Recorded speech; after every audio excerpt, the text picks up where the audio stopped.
Udah nyempetin untuk datang ke sini ngobrol sama ikhwan-ikhwan untuk berbagi faedah dengan kita. Alhamdulillah. Ya Ustaz, mungkin untuk awal terkait kita lagi ngopi-ngopi nih, gimana nasihat antum buat kita anak muda yang masih senang ngobrol sama teman-teman, ngopi-ngopi? Ya. Baik. Bismillahirrahmanirrahim. Alhamdulillahirabbil alamin. Wassalatu wassalamu ala al-mab'uts rahmatan lil alamin. Nabiyina Muhammad wa ala alihi wa sahbihi wa man tabi'ahum bi ihsanin ila yaumiddin, amma ba'd. Ya, mungkin di dalam pegangan-pegangan kehidupan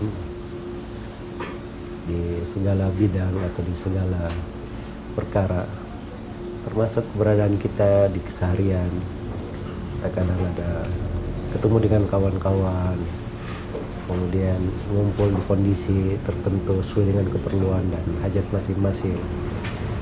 Ya, yang paling indahnya kalau kita berpegang dengan sebuah wejangan dari Nabi Shallallahu Alaihi Wasallam yang bisa kita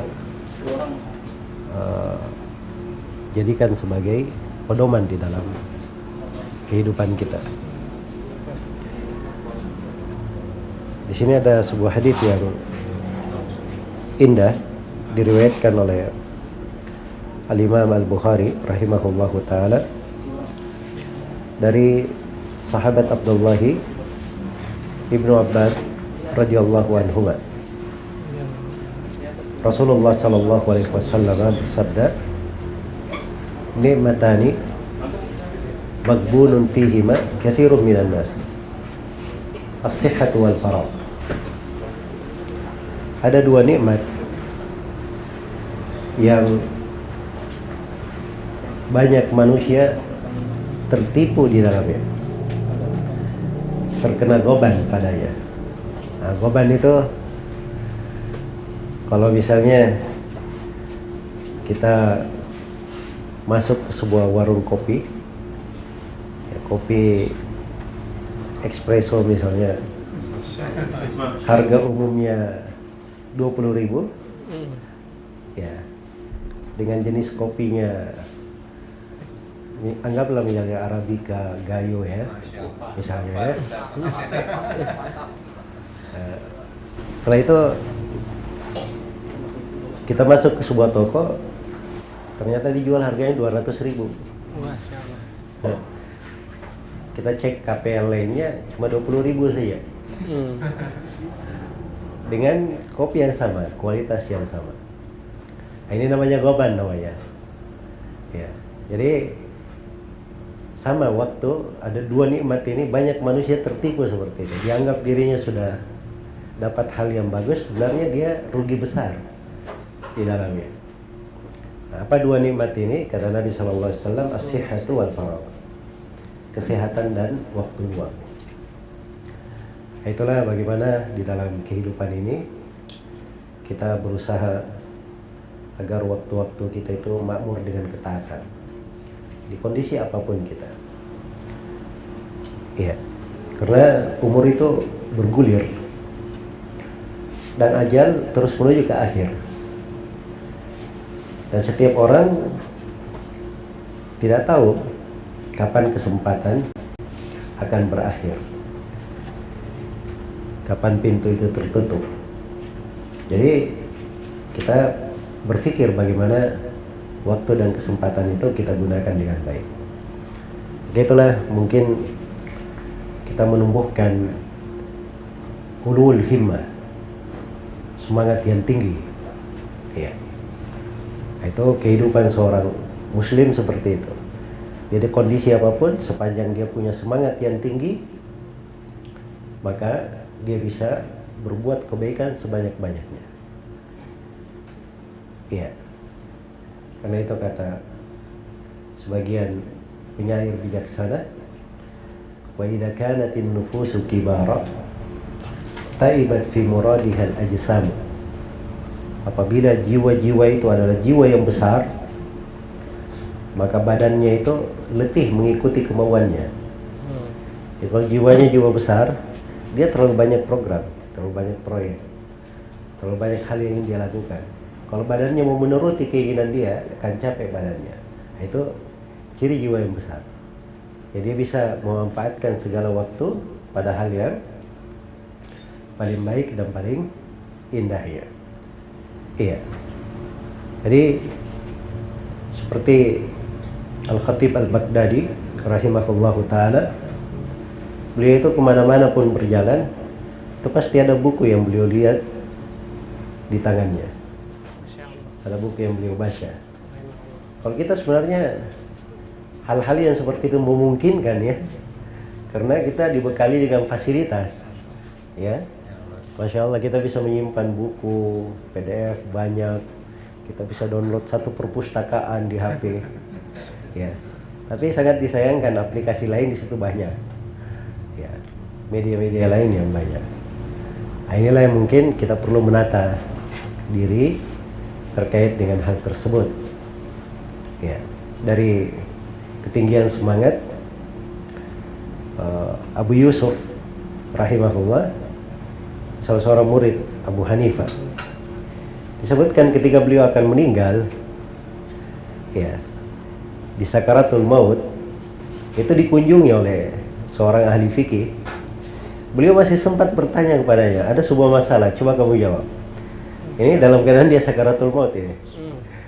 Ya, ada sebuah masalah, coba kamu jawab. Apa masalahnya?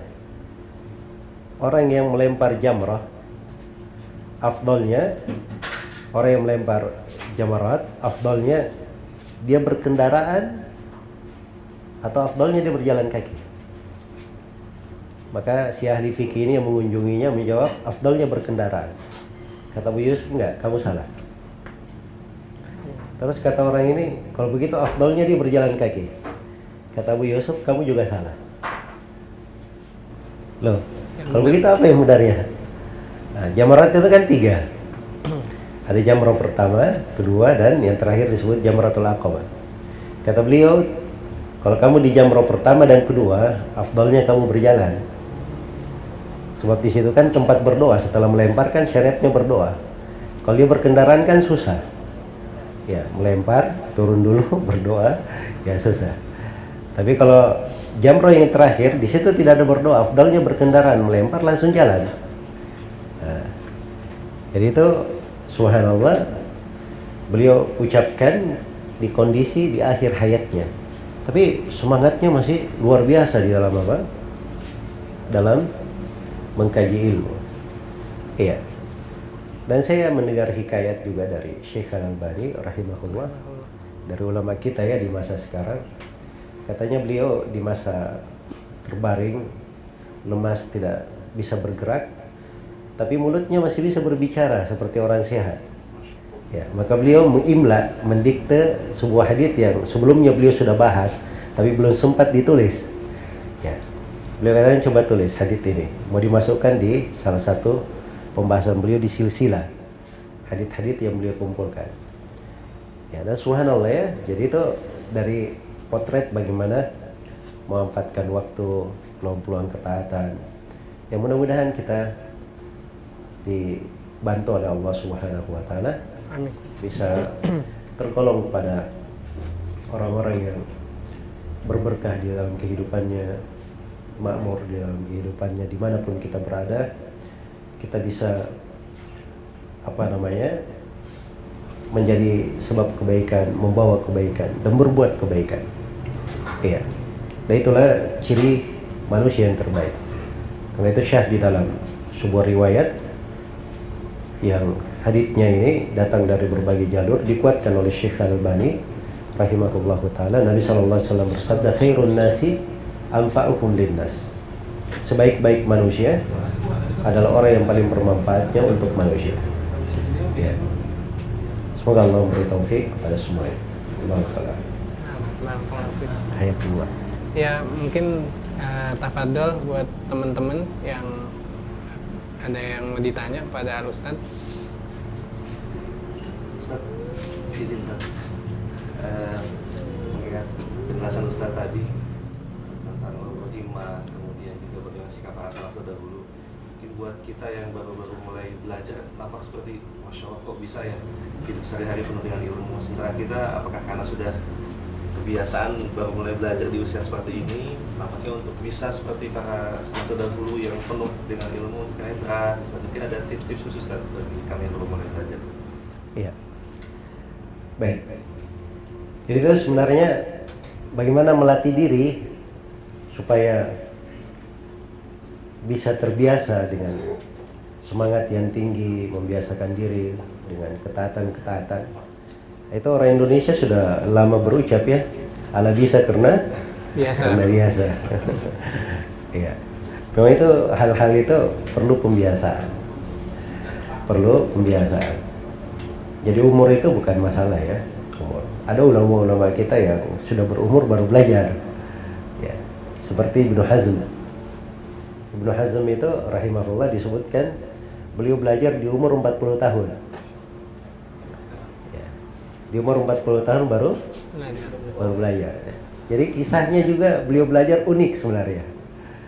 Jadi suatu hari beliau masuk masjid, beliau langsung duduk, tidak sholat tahiyatul masjid. Maka ada yang menegurnya, kalau masuk masjid itu tahiyatul masjid dulu. Oh iya. Besoknya dia masuk masjid, dia sholat 2 rakaat. Tapi subhanallah dia masuk di waktu terlarang sholat. Ada lagi yang menegur, ini bukan waktu boleh untuk sholat 2 rakaat, waktu terlarang. Walaupun ini pendapat lemah ya, yang menegur. Tapi maksudnya Ibnu Hazm di situ baru kenal, rupanya ada waktu terlarang. Maka waktu itu dia berkata kepada dirinya, saya berbuat begini salah. Demi Allah saya akan menuntut ilmu. Ya. Saya nggak mau lagi disalahkan. Maka beliau pun belajar, subhanallah. Dan memang ada banyak hal yang menarik dari Ibnu Hazm, cuman ada hal-hal yang kadang tidak cocok untuk para pemula dari beliau. Ya. Karena gaya bahasa beliau itu sangat tajam sekali. Dan itu juga tidak cocok untuk para penuntut ilmu secara umum ya. Dan beliau menulis buku judulnya Al-Muhalla. Beliau katakan bahwa ini buku saya tulis untuk para pemula. Padahal buku ini hingga hari ini menggemparkan di tengah para ulama. Ini untuk para pemula. Ya. Jadi subhanallah kadang Allah berikan kepadanya ilmu yang luar biasa, padahal singkat waktunya di dalam belajar dan menuntut ilmu. Jadi ilmu itu mauhibah, pemberian dari Allah. Kalau seorang jujur niatnya, kemudian dia ikhlas di dalamnya, berdoa kepada Allah diberi taufik, kemudian dia dapat guru yang pas untuk belajar, kemudian dia memberi kesempatan, maka ini 5 alat yang membantu seseorang untuk terbimbing di atas kebaikan dan di atas menuntut ilmu, insyaallah taala. Ya wallahu taala alam. Baik. Silakan.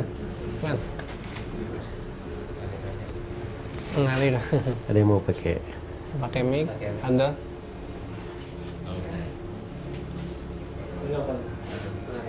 Ya, ada. Saya banyak yang Ustaz, jadi sampai bingung. Santai aja. Assalamualaikum Ustaz. Ya, Ustaz. Mungkin kita di sini mayoritas hari-hari berangkat pagi, pulang malam gitu ya Ustaz. Ada pedagang, kerja kantoran, intinya nyari maisha gitu, kebut gitu Ustaz. Jadi kira-kira kalau kita targetin seminggu kajian cukup sekali di akhir pekan itu cukup nggak sih Ustaz? Itu paling Ustaz.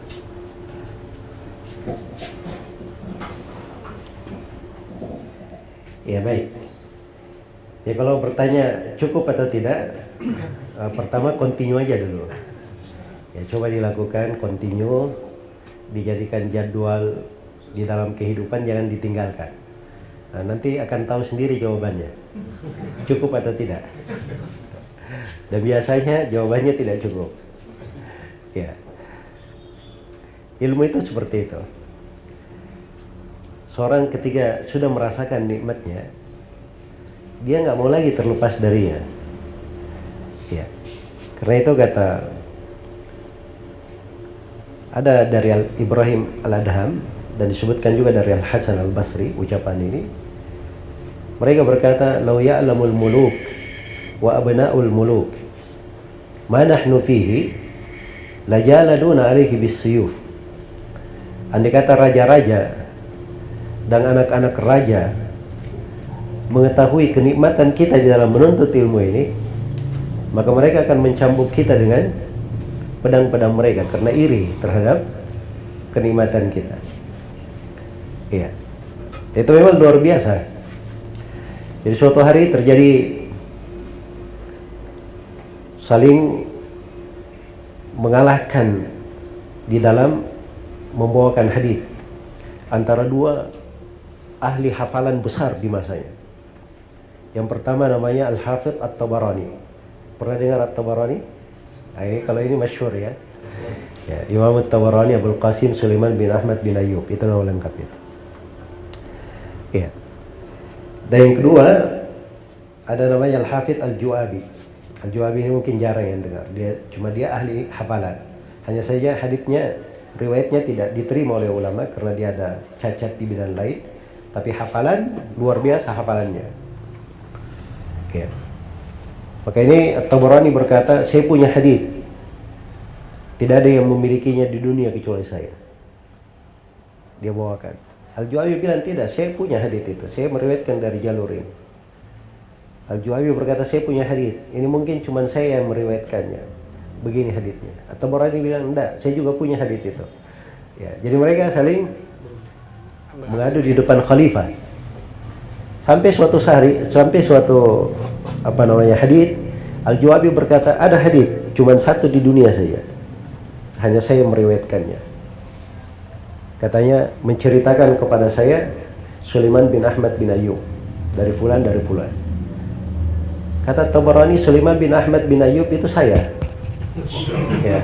Maka kamu riwayatkan saya dari saya supaya lebih tinggi. Langsung. Maka kalahlah siapa? Al-Ju'abi. Kata Al-Khalifah waktu itu, ya, saya berharap At-Tabarani itu menjadi khalifah dan saya menjadi At-Tabarani. Ya. Karena saking indahnya saya lihat At-Tabarani ketika dia berhasil mengalahkan siapa? Al-Ju'abi. Ya. Jadi itu salah satu potret ya bagaimana keindahan mereka di dalam apa? Di dalam ilmu. Disebutkan di dalam sebagian buku biografi Rawi, ada dua orang imam, Masya Allah, ketemu di Masjidil Haram setelah sholat Isya. Ketemu dengan kawannya ahli hadis, ya namanya orang ketemu jarang, apalagi negerinya berbeda dan sama-sama luas hafalannya. Biasanya mereka itu ada istilah mudzakarah, ya, saling mengingatkan hadis-hadis yang pernah dia terima. Misalnya si A berkata kepada kawannya, berapa hadis yang kamu hafal di pembahasan sholat? Ini berkata, saya hafal 20.000 hadis.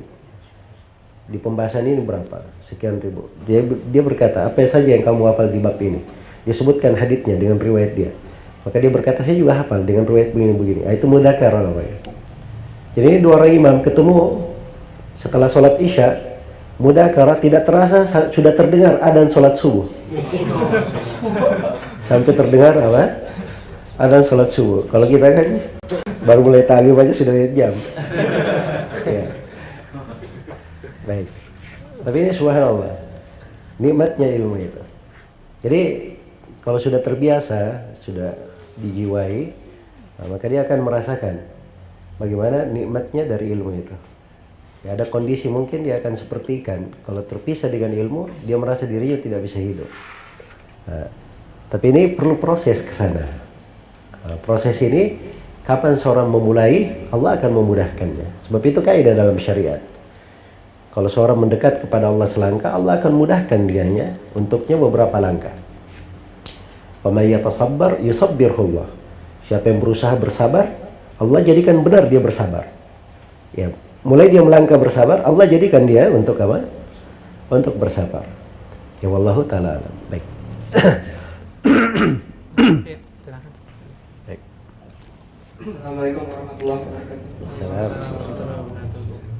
Ustaz, bagaimana untuk teman-teman kita di luar sana yang masih mengatakan musik itu sebenarnya tidak apa-apa asal maknanya baik, ditambah lagi dengan yang dengan emblem tokoh agama mengatakan seperti itu juga. Ada beberapa tokoh mengatakan seperti itu juga. Bagaimana saya tanggapan itu? Ya, kalimat musik kalau bahasa di Indonesia itu kadang memang kadang sebagian orang mengarahkan ke mana-mana tertentu. Ya, jadi kalau dikatakan musik itu haram, kadang dia berkata bukan musik itu yang saya maksud. Ya. Padahal musik itu dimaklumi ya. Ya, susunan dari kata misalnya dihiasi dengan sebuah lagu, nada, irama, ya. Kemudian kadang disertai dengan alat-alat musik lain lagi pembahasan. Jelas ya?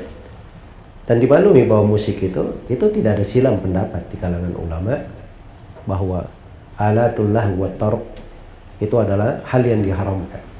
Ya, kalau ini mengatakan silang pendapat, nah itu perlu baca baik-baik buku fikih lah. Dia akan dapatkan para ulama sepakat di dalam hal tersebut, di dalam mengharamkan. Cuman kalau yang dia maksud dengan musik adalah bentuk dari anasyid, nah ini kadang memang dibaca di waktu-waktu kegembiraan saja.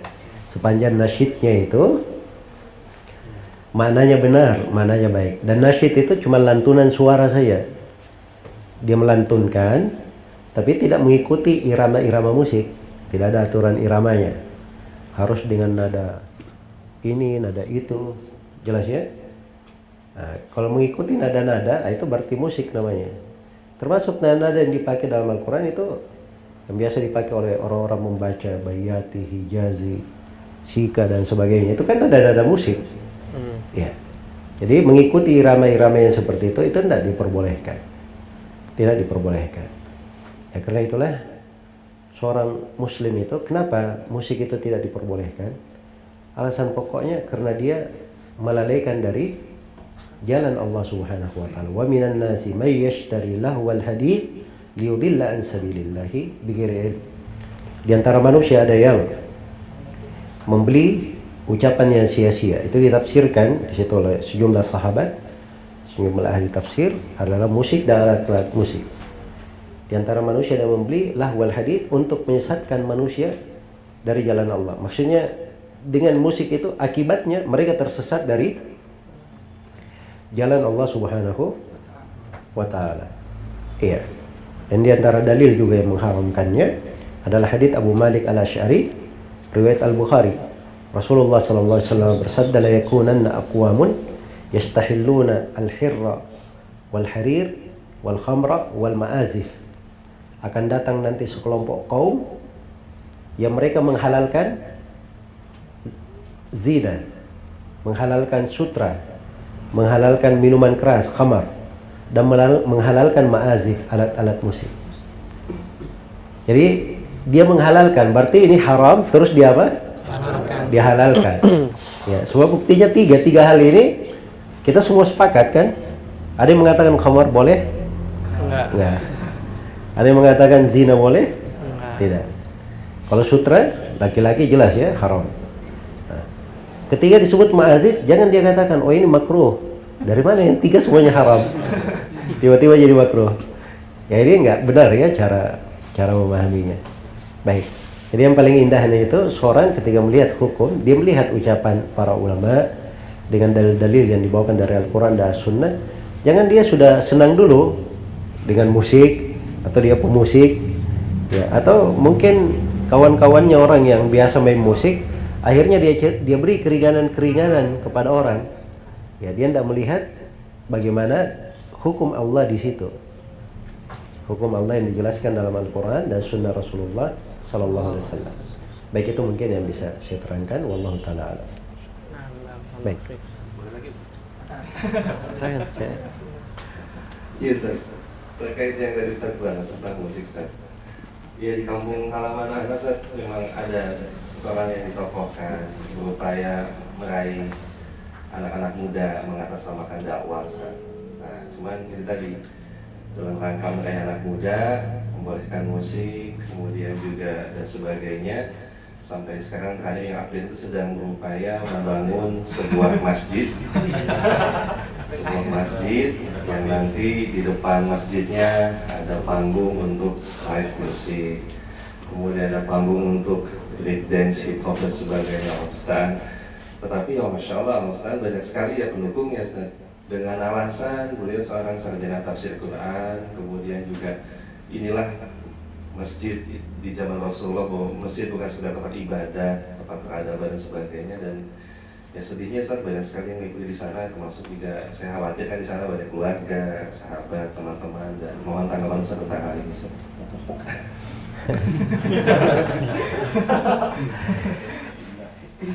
Iya. Jadi sebenarnya orang-orang yang senang bikin aneh-aneh, kalau keluar hal yang aneh-aneh seperti itu, ya itu dianggap biasa aja. Karena memang kesenangannya buat hal yang apa? Yang aneh-aneh. Memang dari dulu dikatakan khalif tu'rab. Ya kalau kamu ingin terkenal, banyak aja bikin penyelisihan terhadap kebanyakan orang. Bikin hal yang aneh-aneh, kamu terkenal nanti. Ya, memang seperti itu salah satu gaya. Kalau ingin dikenal lebih apa? Lebih luas. Nah, ini sekarang subhanallah masjid ini mau dirubah fungsinya menjadi pom bensin. Ya. Semua ada di situ, di sekitarnya. Iya. Dan ini keluar dari makna pengagungan di dalam syariat terhadap masjid. Kalau tahu tafsir Al-Quran, Al-Quran itu di dalam ayat-ayat Al-Quran disebutkan fungsi masjid itu apa? Fi buyutin adinallahu ayyudhkara. Ya. Apa namanya fi buyutin adinallahu an turfa'a wa yudhkara fiha ismuhu yusabbihu fiha bil ghudwi wal asali rijal. Di rumah-rumah yang Allah izinkan untuk diangkat. Izin di situ maksudnya Allah tetapkan hukum syar'i. Allah syariatkan untuk diagungkan, diangkat. Jadi bukan untuk disamakan, apalagi dijadikan di sekitarnya ada kemaksiatan-kemaksiatan. Iya. Ini betul-betul melanggar dari fungsi apa? Fungsi masjid. Kemudian di masjid itu diterangkan dilakukan zikir menyebut nama Allah. Itu fungsi masjid di situ. Masjid itu bukan tempat untuk berekreasi. Bukan tempat untuk apa? Seseorang berbuat hal-hal yang bertentangan dengan zikir. Karena itu seorang Arabi, iya, sahabat yang mulia Muawiyah bin Hakam As-Sulami, dia pernah sholat bersama Nabi. Kemudian ada yang bersin. Maka Muawiyah bin Hakam As-Sulami berkata, yarhamukallah. Ya, ini sedang sholat ini. Sedang sholat. Maka sahabat yang lain, iya, berisyarat kepadanya dengan isyarat yang tajam. Maka dia berkata, ada apa dengan kalian berbicara sementara sholat? Ya, ada apa dengan kalian? Maka para sahabat pukulkan tangannya ke pahanya supaya dia diam. Nah, selepas sholat, Nabi SAW berbalik kepadanya. Ya, barulah beliau terkesan. Saya tidak pernah menemukan seorang guru pengajar seperti Nabi. Beliau tidak menghardik saya, beliau tidak mencela saya, tapi beliau hanya berkata, beliau tersenyum dan berkata, inna hadhil masajid la yasluhu fiha syai'un min hadzal kalam. Sungguhnya masjid-masjid ini tidak cocok untuk pembicaraan yang seperti itu. Masjid-masjid ini dibangun untuk apa? Tasbih, berzikir kepada Allah. Tidak ada fungsi lain. Bukan masjid itu sebagai warung makan, tempat kumpul-kumpul, ya, dan seterusnya yang digambarkan oleh orang. Nah, kemudian cara mereka keliru memahami, kalau ada hal dari fungsi masjid yang digunakan itu terkait dengan maslahat yang besar untuk berkhidmat terhadap kaum muslimin. Contoh misalnya, ada latihan perang-perangan di masjid. Itu ada kaitannya dengan apa? Dengan penjagaan terhadap agama. Kan begitu. Kalau ini dijadikan dalil untuk membangun peradaban, ya, ini namanya menempatkan sesuatu bukan pada tempatnya. Ya, inilah sebagian manusia bergampangan. Jadi asalnya bergampangan, ya, sangat bergampangan. Padahal yang harusnya tidak boleh seorang itu lancang di dalamnya. Nabi aja kadang disebut preman, ya. Allah dia sebutkan maha keren. Itu kan kelancangan besar. Mana dari Asmaul Husna namanya maha keren? Ini kan luar biasa dari kelancangan terhadap Allah. Apalagi hal-hal yang seperti itu. Itu tidak aneh kalau keluar perkara-perkara yang seperti itu. Kalau ingin berkhidmat untuk Islam dan kaum muslimin, ingin mengajak manusia kepada kebaikan, maka serius ajak mereka, lepaskan mereka dari api neraka. Jauhkan mereka dari jalan-jalan yang bisa membinasakan. Itu tujuannya para dai di jalan Allah. Iya, tapi itu hanya dengan jalur dan jalan Nabi Muhammad SAW. Maka kita harus berpegang dengan sunnah beliau, mengajak sesuai dengan apa? Dengan sunnah beliau. Ya. Kemudian di sudut lain, masjid, ilmu, Al-Quran, itu adalah hal-hal yang diagungkan. Perkara yang diagungkan. Tidak boleh diremehkan. Ya. Dan mengagungkannya, itu adalah bagian dari ketakwaan dalam hati. Orang yang hatinya baik, punya takwa di hatinya, pasti pengagungannya besar. Tidak mungkin dia akan berpikir ke situ. Karena Allah berfirman, "Dzalika wa may yu'azzim sya'airallah fa innaha min taqwal qulub." Demikianlah. Dan barang siapa yang mengagungkan syiar-syiar Allah, maka itu adalah bagian dari ketakwaan di dalam hati. Ya. Kita hanya berharap semoga Allah memberi hidayah kepada kawan-kawan ini yang kadang berijtihad pada perkara-perkara yang apa? Yang tidak benar, dan kadang mengajak dia sangka itu benar, tapi sebenarnya itu bisikan-bisikan syaitan. Ya, dan berasal dari apa? Dari kelancangan-kelancangan yang kadang seseorang itu terbiasa dengan hal itu. Semoga Allah memberi taufik kepada semuanya. Wallahu ta'ala.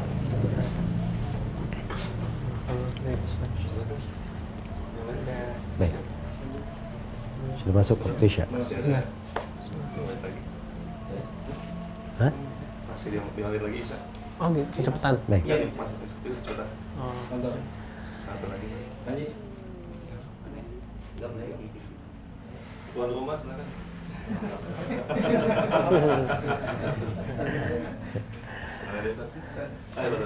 Ya, pertanyaan terakhir ya.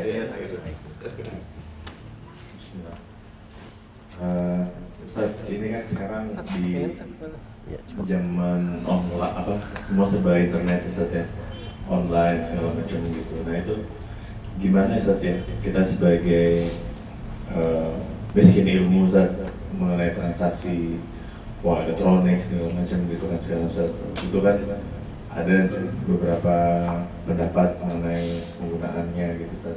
Nah, itu bagaimana komentar Ustaz mengenai hal ini Ustaz?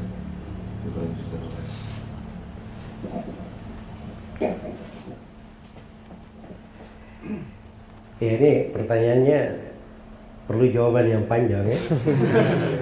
Karena transaksi elektronik itu banyak bentuknya. Banyak bentuknya. Dan kalau kita masuk di dalam rincian, itu juga namanya al-hukmu ala syai' far'un an tasawwuri. Hukum atas sesuatu itu cabang dari penggambaran terhadap hukum itu. Jadi digambarkan dulu bagaimana ininya secara ini satu persatu, lengkap penggambarannya, baru diberikan hukumnya. Ya cuman yang saya nasihatkan di dalam hal yang seperti ini, kita harusnya kawan-kawan yang berbicara, ya jangan dia masuk di menghukumi sesuatu sebelum dia lingkup masalah itu dari segala sudutnya. Dia lingkup masalah itu dari segala sudutnya. Itu sudut yang pertama. Terus yang kedua, di pembahasan-pembahasan fikih itu, ya, seorang itu menjadi ahli fikih beneran. Jangan menjadi pengamat politik dagang. Ya. Jadi kadang ada sebagian kawan-kawan, saya nggak tahu ini profesinya ustadz atau pengamat politik dagang. Loh bagaimana? Ini duit kalau berkumpul di sini, nanti perkiranya dijadikan begini dan begini. Itu bahasa politik dagang. Kalau bahasa syari itu, dia lihat ada hukum-hukum syari yang dipegang. Itu boleh atau tidak? Ya, sesuai dengan maqasidus syari atau tidak, itu ada ketentuan-ketentuannya. Tapi kalau menduga-duga, ya nanti jadikan begini dan begini, itu repot ya di pembahasan. Tidak ada ukuran namanya. Kalau duga-duga semuanya bisa diduga. Jadi carilah hal yang pasti. Kaidah-kaidah itu jelas di dalam kaidah-kaidah pembahasan. Kemudian yang ketiga, saya selalu mengatakan bahwa ketika memberikan hukum, apalagi terkait dengan masalah kontemporer, itu kadang jangan dia bersandar kepada pemikiran dia pribadi. Tanyalah kepada orang yang lebih ahli. Iya. Nah itu saya perlu ini ya, mungkin perlu disosialisasikan bagaimana para ulama itu menelurkan fatwa-fatwa untuk masalah-masalah muamalah kekinian. Kadang satu fatwa itu diundur setahun 2 tahun untuk mengeluarkan fatwa. Kenapa? Sebab yang ingin memberi fatwa dia tanya dulu ke ahlinya di situ. Ini bidangnya dari bidang ahli dikasih gambaran secara lengkap, baru mereka pelajari. Nah, setelah itu dikeluarkan fatwa. Ya kalau ini menjadi repot keluar fatwa-fatwa itu pengamatan pribadi, dia bukan ahli di situ, bukan bidangnya. Iya. Ada peraturan-peraturan yang kadang tidak dia ketahui. Kemudian kadang menerapkan hukum memaksakan. Semua orang dia paksakan harus begini. Kamu harus disebut berhutang. Ya. Memberi hutang. Ya, padahal sebenarnya hakikat fikihnya tidak ke situ. Jadi ini hal-hal yang seperti ini kadang kurang bagus ya. Ya karena itu yang saya nasihatkan bahwa hendaknya berhati-hati terkait dengan membicarakan masalah-masalah yang di situ manusia banyak terlibat memakainya. Apalagi keperluan yang orang memerlukannya, hal yang memudahkannya. Itu ada sudut-sudut di dalam syariat, kadang diizinkan, dibolehkan. Saya beri contoh ya masalah di pembahasan araya. Hukum riba jelas. Kurma ditukar dengan korma yang tidak jelas berapa timbangannya, itu riba namanya. Jadi ini ada korma di darat 1 kilo, korma kering, ditukar dengan korma basah di pohon. Iya. Di pohon ini berapa kan tidak jelas. Iya. Ini tidak dibolehkan, tapi di pembahasan araya dibolehkan. Ada korma basah di sana ditukar dengan korma kering. Padahal ini berbeda. Iya. Jelas ya? Karena itu kaidahnya di pembahasan riba al-jahlu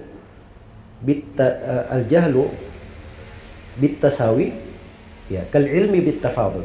Seorang tidak mengetahui kesamaan antara korma darat dengan korma di pohon ini, itu sama saja kalau dia tahu ini korma dilebihkan, ini 1 kilo dilebihkan 2 kilo.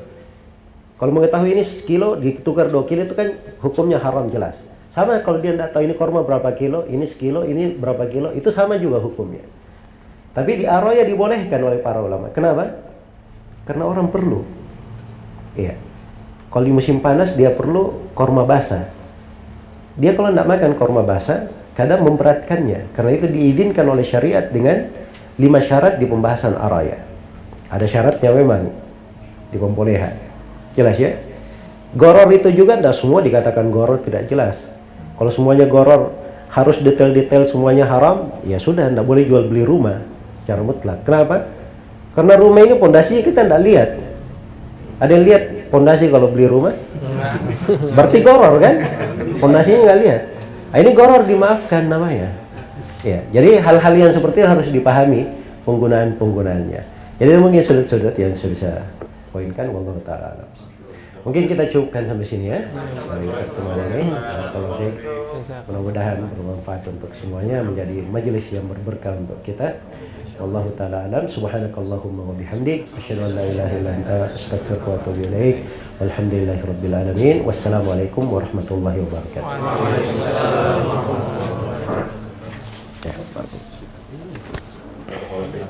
Ya,